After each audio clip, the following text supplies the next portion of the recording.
How pervasive is opiate drug abuse in our community? It is epidemic. It is an open sore that detracts from our stability. When our community comes together, we can affect change. The mission for the nonprofit organization Securing Our Safety is a citizen-voiced plan to provide for a secure, stable, and sustainable Josephine County. Opiate abuse affects all of us. Well, the thing I hear most from heroin addicts is their desire to stop, especially when they're in the Josephine County Jail for 24, 48, 72 hours have gone by. They really want to stop, but the withdrawals and the actual physical sickness that they feel as a result of their stopping the heroin use drives them. We do have treatment options available in Josephine County. They're just insufficient to deal with the opiate addiction explosion that we've been experiencing over the last few years.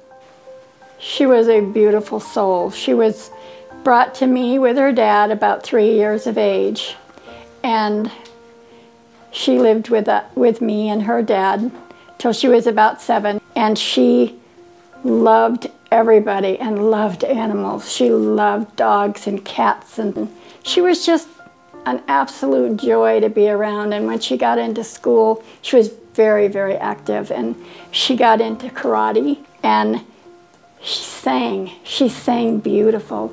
She had the most beautiful voice. I don't know how to explain it. She was really very special. He was a good cross-country runner in high school.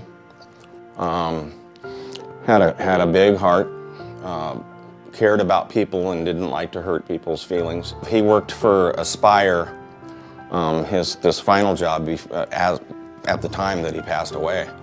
And he was very protective of his clients. They're sensitive.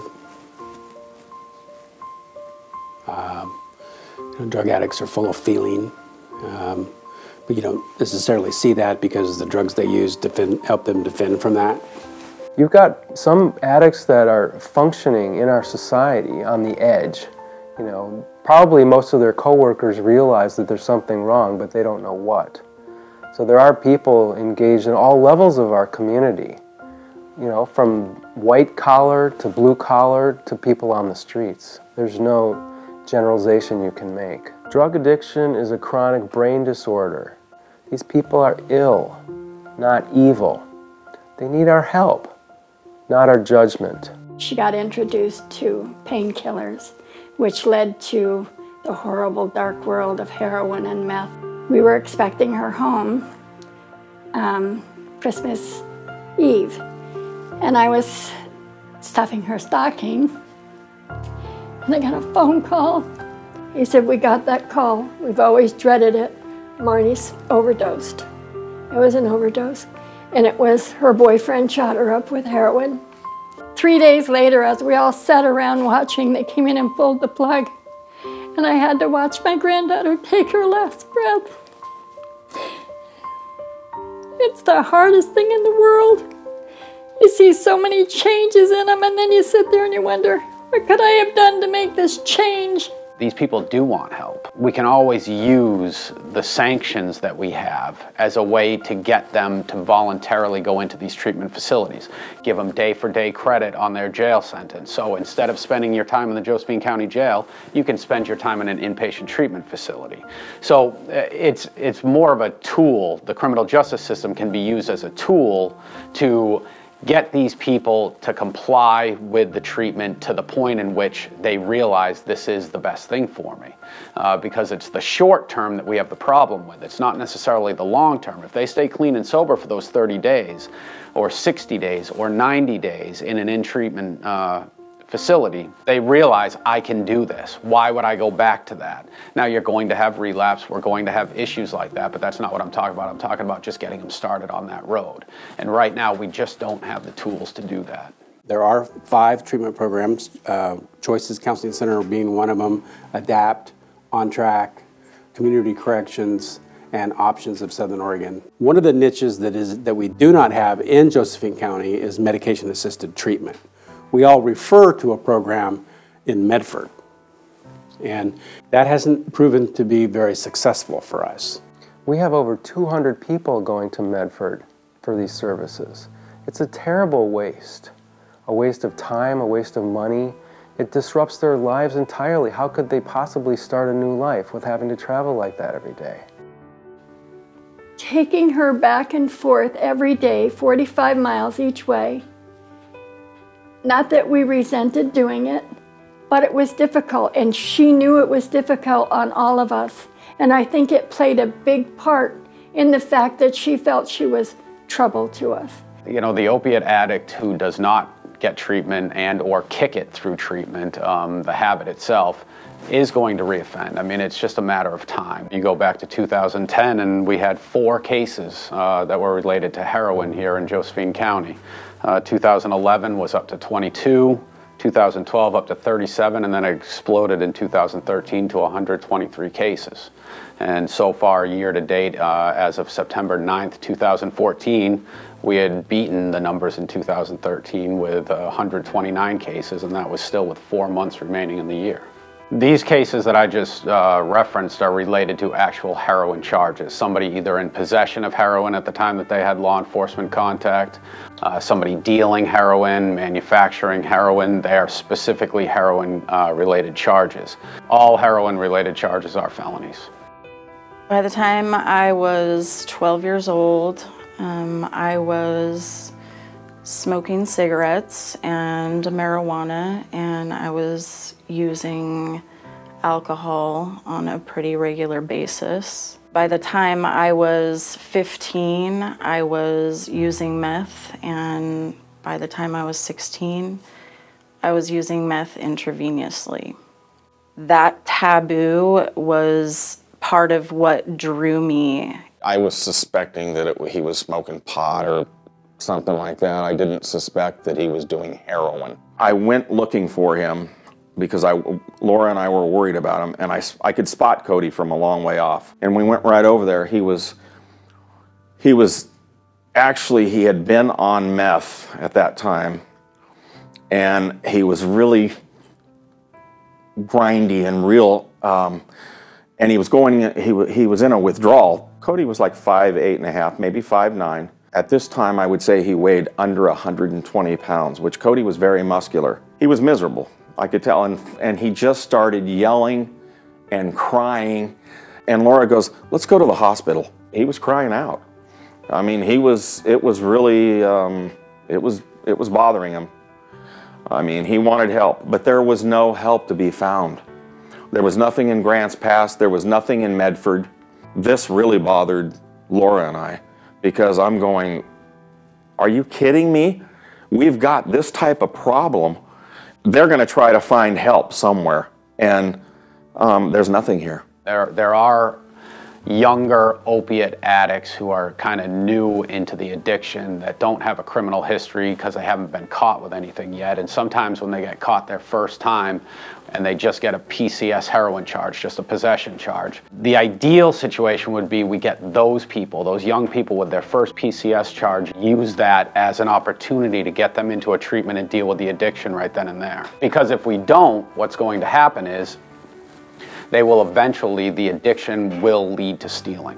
Somebody who's, shooting up once a day or smoking it once a day will gradually go to 2 times a day, and then to 3 times a day, and then to 4 times a day. And sooner or later, you're gonna cut off all ties with your family and friends because they're not gonna deal with your lies. They're done with you stealing from them, so they kick you out and break contact with you, and then you're left going into stores and stealing. And then they're going into my and your house in the middle of the night and stealing the things that we work hard for. And so eventually they're gonna find themselves coming through the system so many times that they're gonna have that big charge that's then gonna send them upstate to DOC.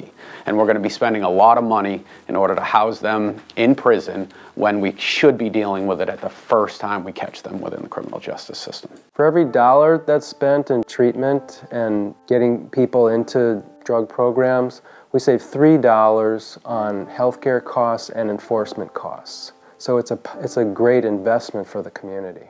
If we continue to shun them and isolate them, the problem will only perpetuate. We must not turn away. We must look straight on. I had heard somewhere that it was really dangerous to withdraw while you're pregnant, and I don't know if I used that as an excuse to continue using I mean, part of me, sure, I was genuinely scared, but it was also an excuse to continue using, and I did for several months. I was about 6 months pregnant when I really started to consider getting help. I had thought about treatment. I didn't know about methadone replacement therapy. The number of pregnant women using opiates in Josephine County has increased steadily over the past decade, and now, over the past couple of years, has remained steady at upwards of 4%. The babies, they tend to be very fussy. They have difficulty feeding. They don't want to latch well. They oftentimes, over a period of even just a day, will have a significant amount of weight loss. They're very irritable. They don't sleep well. And those are just some of the early signs. There aren't a lot of resources in our community. I saw someone today actually who told me she was using illicit methadone, so she wasn't getting prescribed it, she was getting it off the street or from friends or whatever. They're generally in need or desiring some type of intervention or help. Because I was pregnant, they told me that I had to be on methadone. You know, I didn't know that, you know, it was used, that pregnant women used it to keep them, you know, safe while they were pregnant. And during that time, I really put my whole self into my treatment. My recovery became my life. While I was there at the treatment center, I had my son. Sometimes the newborns will show signs of withdrawal and sometimes they won't. But in my baby's case, he did. He did show signs of withdrawal, so he was put on morphine. The only thing that we can do is give the baby what it's lacking, and that's morphine, you know, some type of opioid. It's not really correlated how much opioid or what type of opioid the mother was on during pregnancy to the degree of neonatal abstinence syndrome that the baby experiences. Pathways to Wellness would provide not only a physical structure to house these women and their unborn children, but would also allow several options for treating pregnant women and their opiate addiction. Complete detoxification would be one of these options. If successful, this would save the healthcare system upwards of $53,000 per newborn in costs to monitor and manage babies that are born to opiate-addicted mothers. He was very healthy, and now he is a very happy, healthy 6-year-old boy and smart as a whip. So I was very blessed. One of the things that we are talking about in this community is making sure that we have a continuum of care. If you want folks with addiction problems to be successful, there has to be a continuum. And that starts with a solid assessment in outpatient, maybe a referral to a residential or an inpatient program or medication-assisted treatment to get stable. That would also include some detox maybe somewhere, just to kind of get stable. And then transitional housing to move back through to actually prepare to go back into the community. One of the things we struggle with right now with particularly opiate addicts is that we can't really get them stable. They're very difficult to get stable in a pure outpatient setting. And so we're constantly trying to find a detox bed or a residential bed being a bed somewhere out of a person's environment where they are supervised 24/7 and have to basically maintain a regimen that would help them stay clean and sober for a period of time. Cody said, I think I can do this myself. Within 2 or 3 weeks, he had a job. He started working at Aspire. Cody was one of those guys, if he worked for you, he gave his all. What had happened was Cody got in a fight with his girlfriend. He drank all of that whiskey, then he smoked, maybe 1 or 2 of those Percocets. It's a very strong opiate. He put a depressant on a depressant. He probably got mad at himself and said, I don't want to get back into this stuff. And he had a pistol and he just shot himself. He was not only my son, but he was one of my best friends. And so I miss him a lot. And it's tough on Laura and I, but we have each other and we have our daughter. My daughter has problems with this too, because she was so close with Cody. And it just, it hurt all of us. Cody didn't realize how much he was loved. He caused a big hole, in a lot of people's lives. They have lives, they were born, they have desires and fears just like all of us. For an addict to recover without a support system is nearly impossible. The chemical dependency is simply a response to pain.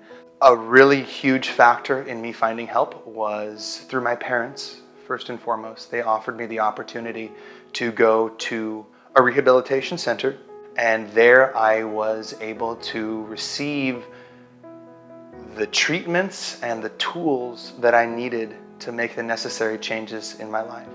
Today I'm participating actively in the most important aspect of my life, which is my marriage to my wife Kelly, whom I love dearly. I recently opened my own acupuncture clinic here in Grants Pass, Oregon. I'm in the process of becoming a licensed yoga instructor, and I'm currently taking flamenco guitar lessons. I see this recovery center as providing many of the necessary tools that I found helpful both in my own recovery as well as tools that others have found helpful in their recovery. Our vision to have a treatment and rehabilitation center, Pathways to Wellness, will address the problem at its very core. Here, patients will be administered methadone and Suboxone to help them get off the streets and stabilized. And this will lead to significant harm reduction both to the individual and the community at large. We'll have a detox facility to treat people medically while they withdraw from substances. We'll have an inpatient facility where people can stay 30, 60, 90 days to learn the skills they need to start their life anew.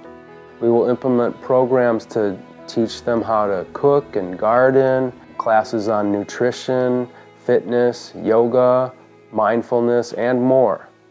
We'll have counselors, of course, to listen, but also to offer sound advice and vocational rehabilitation.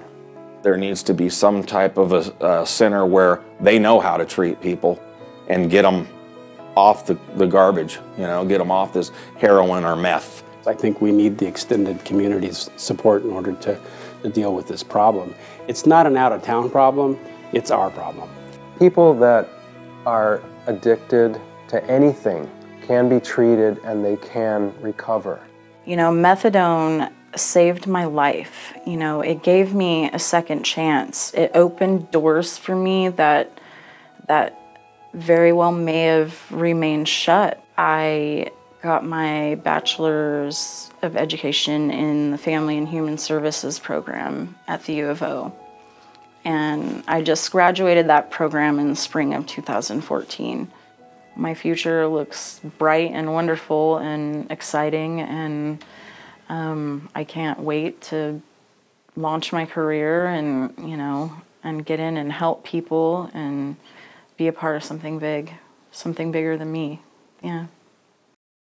The goal is to create an integrative, medically assisted treatment center with a local continuum of care, guided by medical and allied health professionals and supported by our community. The result being efficient, effective, empathetic treatment of opiate-addicted patients. I endorse these goals, and I encourage your participation. Josephine County is indeed a paradise. Our mountains, trees, waters, some would argue that these are our greatest resources. But an older, wise woman reminded me of something critical. She's nearly 80 now, and her eyes still sparkle, and she still carries the heart of a child. And she reminded me that, in fact, our greatest resource is our youth. Our youth, our humanity, and our capacity to love. We can do better. We must do better. Let us set the bar high and see where we may fly together.